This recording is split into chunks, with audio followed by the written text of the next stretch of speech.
All right. So thanks again for everyone for jumping on this webinar, very short notice.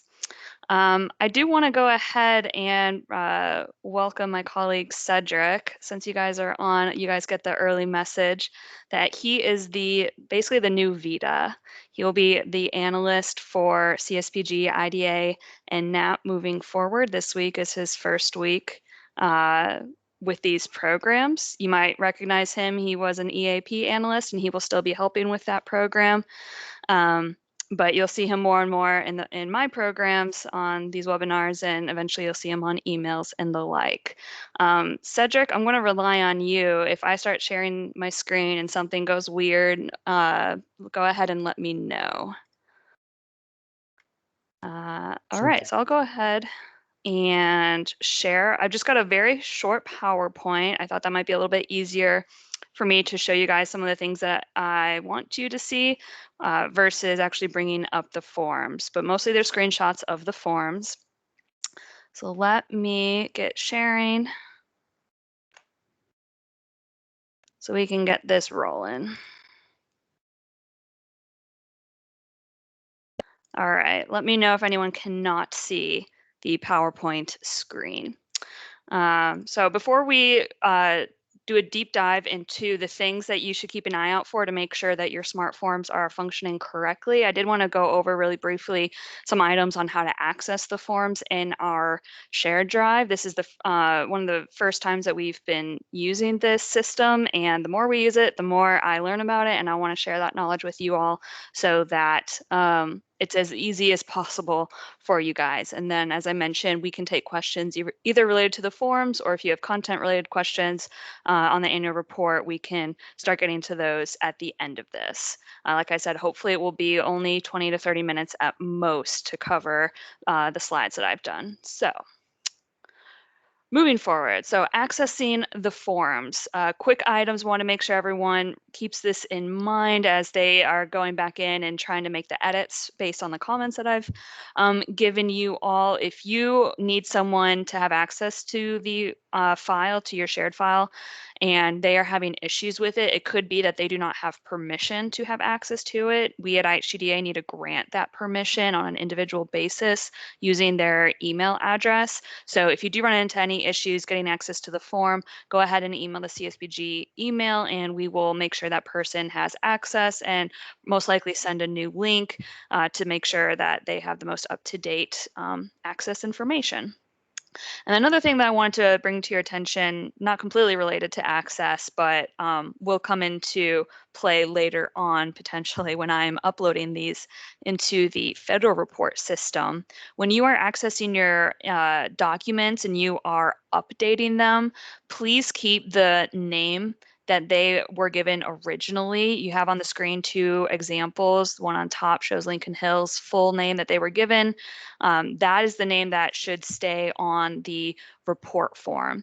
The reason for that is that name is used to upload the form into the federal file system, and I think tell the federal system where that information needs to go and match it to y'all's former previously submitted reports. If any of that is changed, it gums up the works basically. So you'll see that as the second option. Someone edited theirs to just say module 4. I'm guessing that's what they saved it in their system as. It's an easy title. I completely understand why you want to do that, but I do request that you keep the name that it's given. If you need to separate the files because maybe you want to keep a blank file and then you want your own file that you initially submitted and now you're about to do another file with the updates. If you want to distinguish between any of those, please just add on to that name with, I don't know, I think some agencies did that with like dates to show when that particular file was last updated and uploaded to the system. That's fine. That's easy enough for us to just delete those last couple of numbers, but it's a little bit more annoying for us to go back and find the names for each of these individual files and make sure that they are correctly titled. So just putting that out there, as much as you're able to, please keep that the full name that the files were originally given. Now, getting into accessing the forms, I took screenshots. I was helping Lincoln Hills with one of their items, so I just took screenshots of their information. So hopefully, if they're on the line, they're not offended.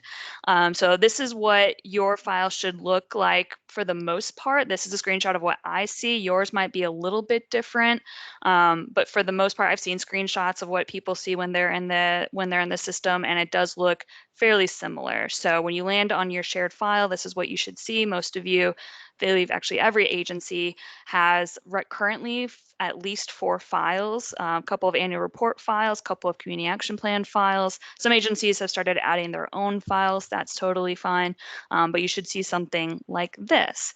Now, when you click on the 2020 annual report file, which is what we're working on currently, you'll see the list of documents. And so in Lincoln Hills, they had their Module 2, Module 4 comments template.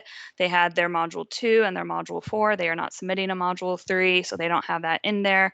And then I just dropped in their comments form. So you can see that probably better in the screenshot below. Now, in order to open the smart forms, there are 2 ways that I go about doing that that I believe are potentially the easiest, although there's a third option that I'll show you later.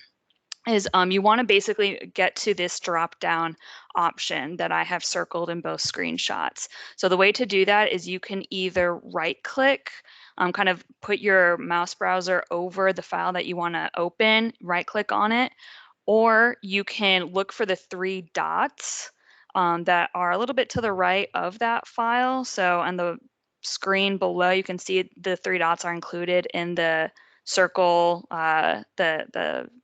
the thing that I have circled. You'll see kind of hopefully very small 3 little dots. They're vertical. If you click on that, that will open the drop-down menu that you need to see in order to open the files correctly.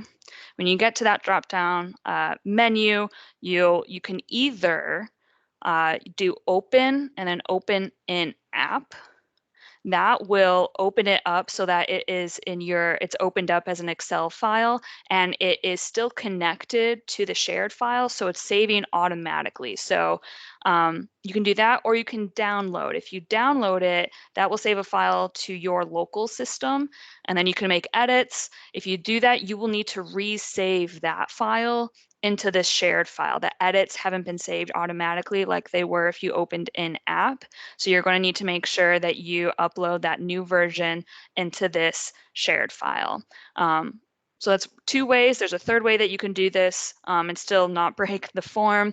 The way to break the form is opening up the file in your browser, which unfortunately our system is automatically set to do if you click directly onto the name of the file. So if I were to scroll over and click directly onto this FY20 INM2, it would automatically open it up in the browser.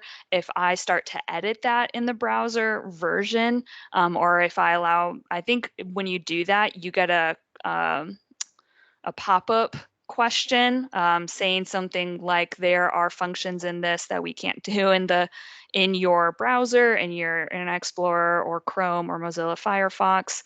Would you like to save an editable version to your computer? If you click yes, that you will end up downloading a broken form. And unfortunately, once a form has been broken, once its macros have been disabled, there's not a way to unbreak them. There's not a way to fix them, turn them back on.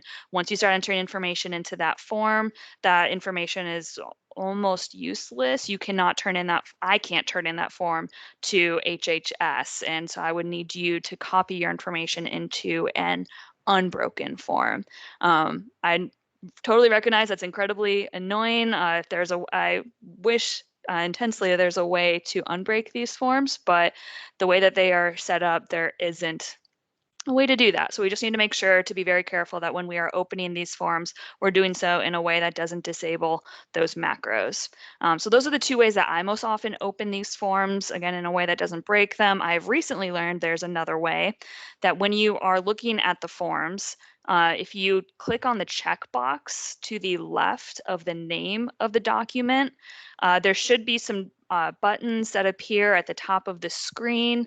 The second one over says open, and it has the same open document options as that drop-down screen that I showed previously, either open in browser or open in app. And again, you want to open it in the app. You do not want to open it in the browser. So that was just information on how to access the forms. Are there any questions on any of that information? And you can unmute yourself, or you can type it in the chat. Maybe Cedric, if you see that, you can let me know if anyone has has a question there.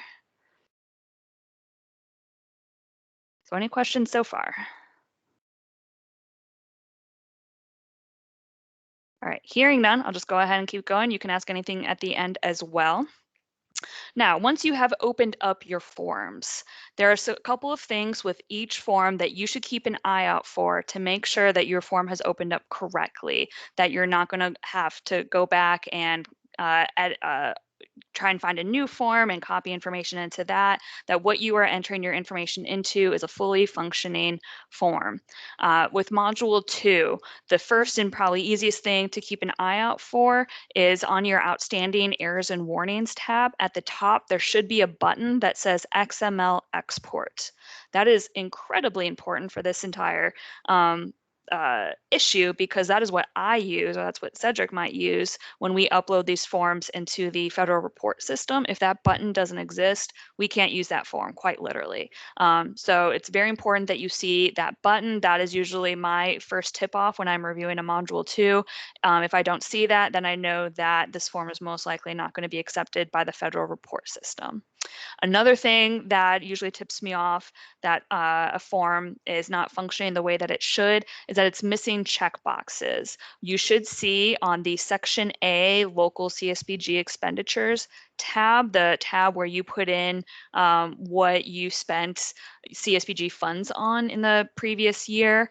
There's two areas where you should see checkboxes. It's A1 where you had the reporting period, and then A4 where you talk about anything that you put, any funds you put for agency capacity building. They give you checkboxes to mark off the things within agency capacity building that you might have used those funds for. So most often when a module is broken, these are just missing. You just see blue boxes. And quite often you will be getting an error message. The form might actually scold you for not checking something, even if that checkbox doesn't exist. And you can't do anything about that error because you don't have the checkboxes. Again, this form is most likely broken. If you don't see them, you're going to need to utilize a completely new, fresh, unbroken form. And I also point out that on the other tabs for Module 2, Section B and Section C, at the top, there are checkboxes for the reporting period on each of those tabs. A1 is kind of repeated in B1 and C1. They should automatically update. So if you do have the checkboxes and you check off January 1 to December 31, when you go to tab C and tab B, that same date should be checked off for all three. So usually you just end up working with the first one.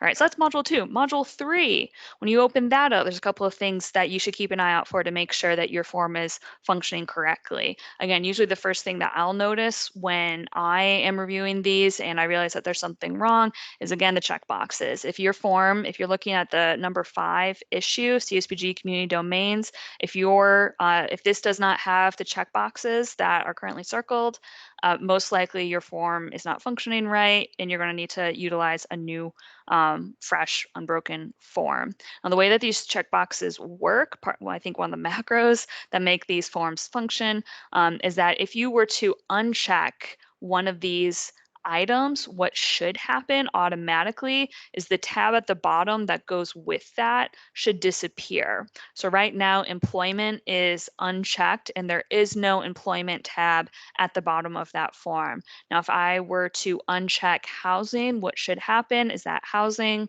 tab should disappear. It should become hidden almost immediately. So if you do see the checkboxes, but that function is not happening, there might be something wrong with your form, and you can go ahead and email me and we can figure out if it's actually broken or if something is just not working right. The other thing to keep an eye out for Module 3 is there are several narrative questions in Module 3 where you type in your project's title, where you describe your ultimate goal, where you describe the need, where you're entering in at least a couple of words, if not a paragraph or two. Now, the way that you enter in that information, most of them are locked so that you can't actually type into them directly.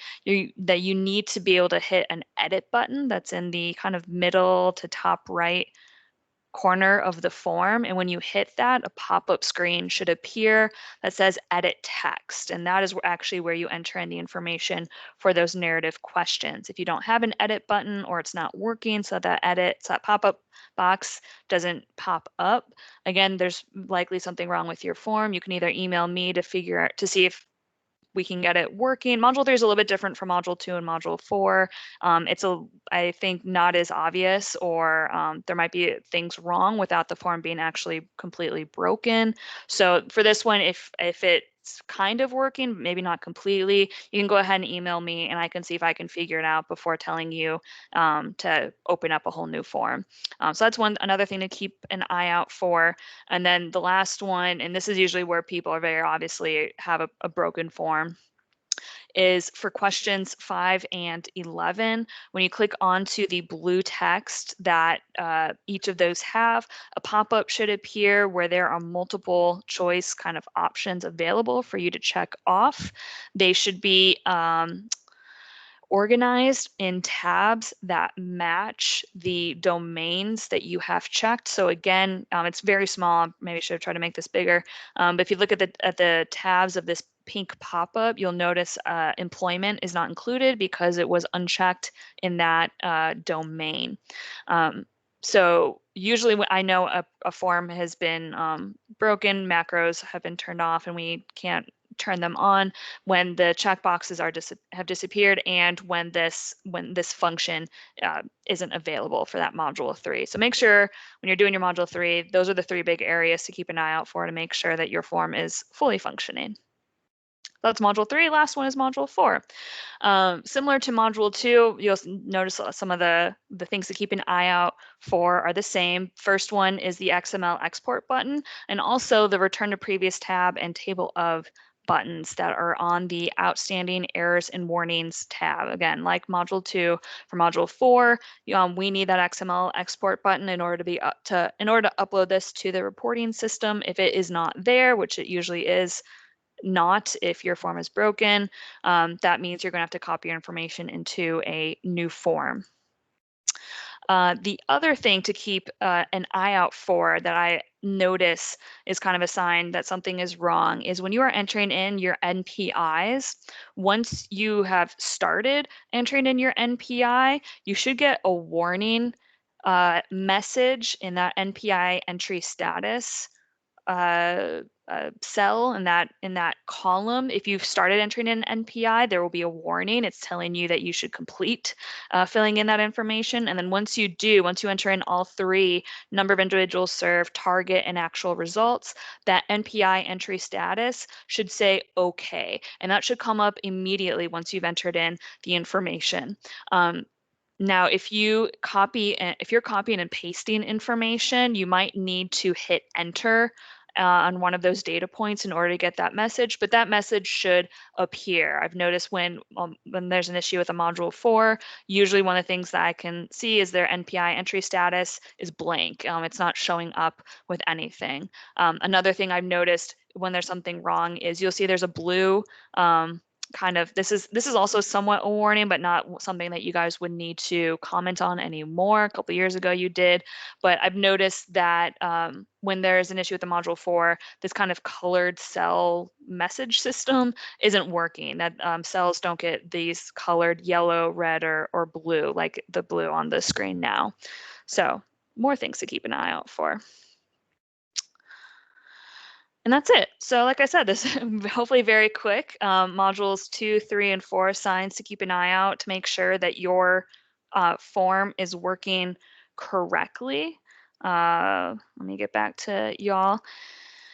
The reason I didn't show things to keep an eye out for, like the negative things, is I really want you to keep in your mind that like this is what you should see on your form. If you are not seeing these things, and that's the message to you that something is wrong. That's the sign or the signal.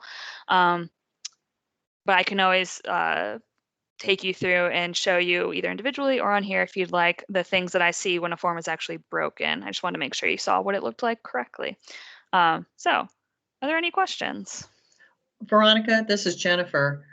If in fact we have, as I just have, confirmed that the reports that I have are broken, is there a particular location we would go to get clean, unbroken forms so that we can copy the data?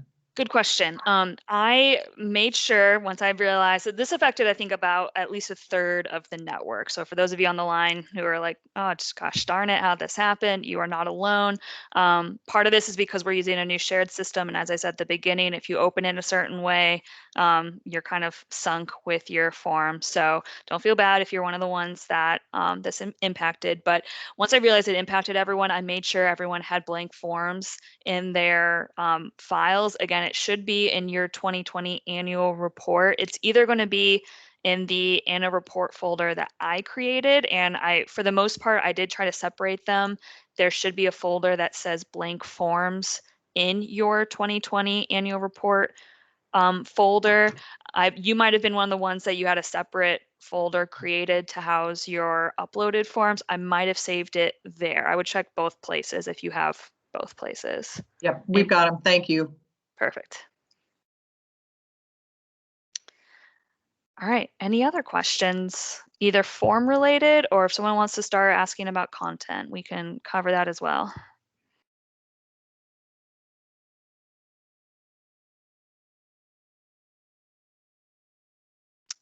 All right, hearing none, I was hoping this would be pretty quick, easy, somewhat painless, and as clear as possible.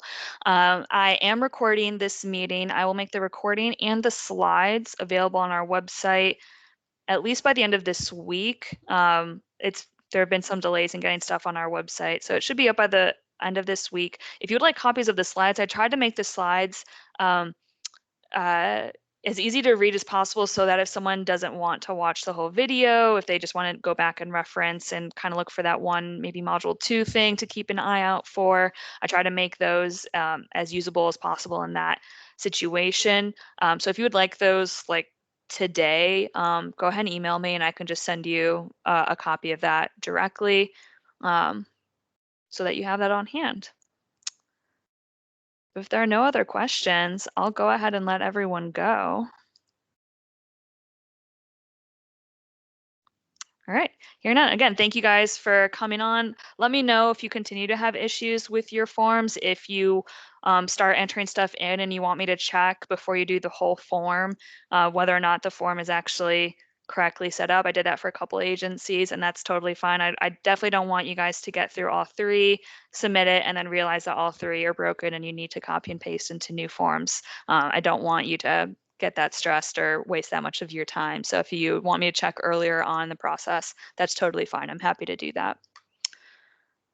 So with that, I'll go ahead and end the meeting. Thanks y'all for attending. I'll probably see some of you in about an hour and a half with our bi-weekly call. And if not, I'm sure I'll talk to y'all soon. Have a good day, everyone. Thank you. Thank you.